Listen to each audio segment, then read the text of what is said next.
Sejarah singkat Tuan She Silau Laut, ulama besar dari Silau Laut Kabupaten Asahan. She Silau Laut merupakan salah seorang ulama besar kenamaan di daerah Asahan, Sumatera Utara. Namanya diabadikan menjadi nama jalan di daerah Asahan. Silau Laut sendiri merupakan nama sebuah kawasan, saat ini kecamatan, di Kabupaten Asahan. Tuan She Silau Laut bernama lengkap Syekh Haji Abdurrahman Urahim bin Nahoda Alang Batubara. Syekh Silau Laut dilahirkan di daerah Batubara, sekarang Desa Tanjung Mulia Kecamatan Tanjung Tiram Batubara, Sumatera Utara, pada tahun 1858 atau 1275 Hijriah. Ayahnya bernama Nahoda Alang bin Nahoda Ismail, keturunan dari Tukangku Mudik Tampang keturunan dari Tukangku Batuah yang berasal dari daerah Rau, perbatasan Mandailing Natal dengan Sumatera Barat. Gelar, Nahoda. Di awal nama ayahnya itu profesinya sebagai nahoda di sebuah kapal tongkang miliknya sendiri. Kapal itu digunakannya untuk membawa barang-barang dagangan antar pulau, bahkan hingga ke Semenanjung Malaya atau Malaysia. Ibunya bernama Naerat berasal dari Kampung Rantau Panjang, Kecamatan Pantai Labu Deli Serdang, Sumatera Utara. Beliau adalah anak ketiga dari 4 bersaudara, yaitu Abbas, Siti Jenab, Abdurrahim. Sejak kecilnya, Abdurrahman dikenal memiliki sifat pemberani, berkemauan keras, pendiam, cerdas dan tekun belajar. Ketika berumur 6 tahun, orang tuanya memasukkannya belajar mengaji pada salah seorang guru di Kampung Lalang Batubara. Saat itu pribadinya mulai nampak sebagai ciri-ciri anak yang saleh. Sebab selain belajar agama dan mengaji, ia sering pula berkholwat, mengasingkan diri untuk berzikir mengingat Allah Tuhan Maha Pencipta. Ia suka berkholwat sejak usia 15 tahun. Setelah menginjak dewasa sekitar 17 tahun, Abdurrahman ingin memperdalam ilmu Islam. Dengan memohon izin kepada kedua orang tuanya, ia pun pergi merantau ke daerah asal para pendahulunya di Minangkabau, tepatnya di Bukit Tinggi. Di sana, ia berguru kepada seorang ulama yang cukup dikenal ketika itu bernama Syekh Jambek. Di samping ia mempelajari ilmu-ilmu syariat dan ilmu fikih, Abdurrahman lebih menekuni ilmu hakikat yaitu tauhid dan tasawuf. Tak hanya ilmu syariat, Tuan She Silau Laut saat remajanya juga meminati ilmu bela diri, silat. Untuk mempelajari ilmu bela diri ini ia belajar kepada salah seorang ahli bela diri yang cukup dikenal di tanah Minangkabau bernama Tukangku di Lintau. Dalam usahanya untuk membekali dirinya dengan ilmu bermanfaat, Syekh Silau Laut juga belajar ke Aceh, namun belum diketahui daerah dan gurunya tempat ia belajar. Saat usia remaja itu, Syekh Silau Laut merasa masih kurang puas dengan ilmu yang dimilikinya. Tidak lama setelah ia pulang dari Minangkabau dan Aceh, salah seorang paciknya bergelar Panglima Putih membawanya merantau ke negeri Fatani, Thailand. Atas restu kedua orang tuanya, ia pun berangkat untuk menambah ilmu agama Islam.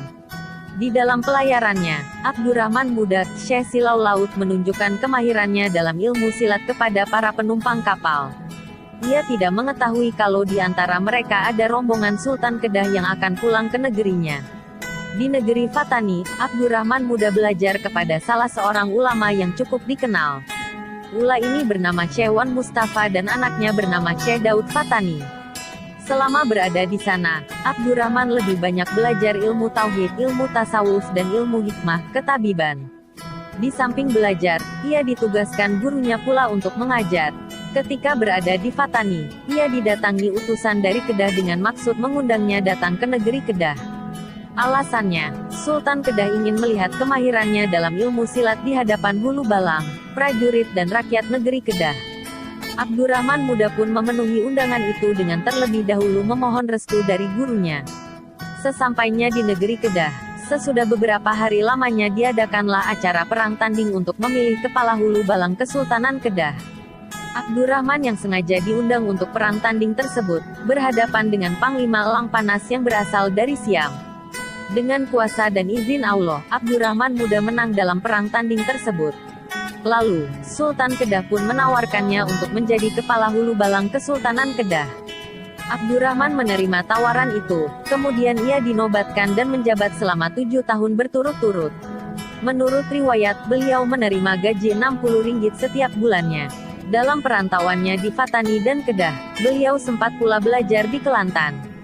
Abdurrahman menyadari bahwa cita-citanya semula adalah untuk menjadi seorang ulama yang akan mengembangkan agama Islam dan mengabdikan ilmunya di tengah-tengah masyarakat negerinya. Maka dari itu, ia meletakkan jabatannya sebagai Kepala Hulu Balang Kesultanan Kedah lalu ia pulang kembali ke negeri asalnya di Batubara dijemput abangnya bernama Abbas. Setelah berada kembali di Batubara, ia mulai mengamalkan ilmunya untuk melakukan dakwah dengan mengisi pengajian yang ada di Batubara dan di daerah Serdang, sekarang Deli Serdang. Beliau dikenal masyarakat dengan panggilan Lebay Deraman. Ketika berdakwah di daerah Serdang, ia mengakhiri masa lajangnya dengan menikahi seorang gadis Serdang bernama Maimunah.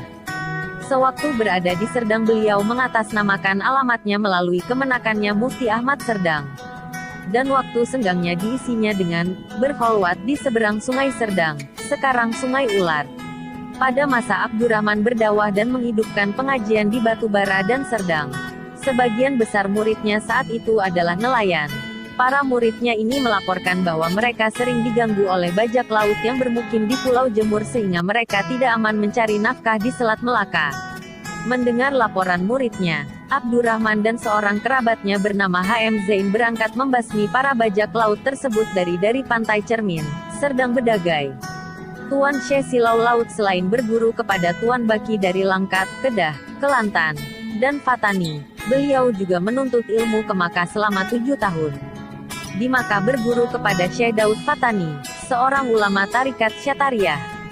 Seusai menimba ilmu di Mekah, Tuan Syekh Silau Laut kembali ke Sumatera dan mengembangkan tarekat Syatariyah di daerah Silau Laut hingga wafat pada 2 Jumadil Awal 1360 Hijriah atau bertepatan dengan tanggal 28 Februari tahun 1941, dalam usia 125 tahun.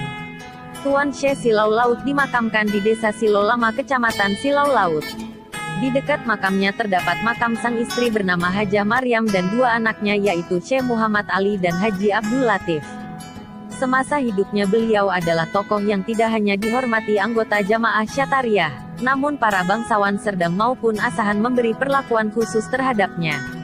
Wujud dari perhatian para penguasa Asahan dan Serdang itu antara lain berupa pembuatan jalan menuju kompleks tarekat Syatariyah pimpinan Syekh Silau Laut. Awalnya adalah jalan setapak yang dirintis oleh Sultan Asahan yang kemudian diperlebar dan diperkeras atas bantuan Sultan Serdang. Hingga saat ini, masih banyak orang yang datang berziarah ke makam beliau tersebut. Sosok beliau tetap dikenang dan dihormati sebagai tokoh yang sangat berjasa dalam menyebarkan Islam di tanah Melayu, khususnya di Kesultanan Asahan. Para penziarah itu datang dari berbagai daerah, termasuk dari negara-negara tetangga seperti Thailand, Malaysia, dan negara lainnya.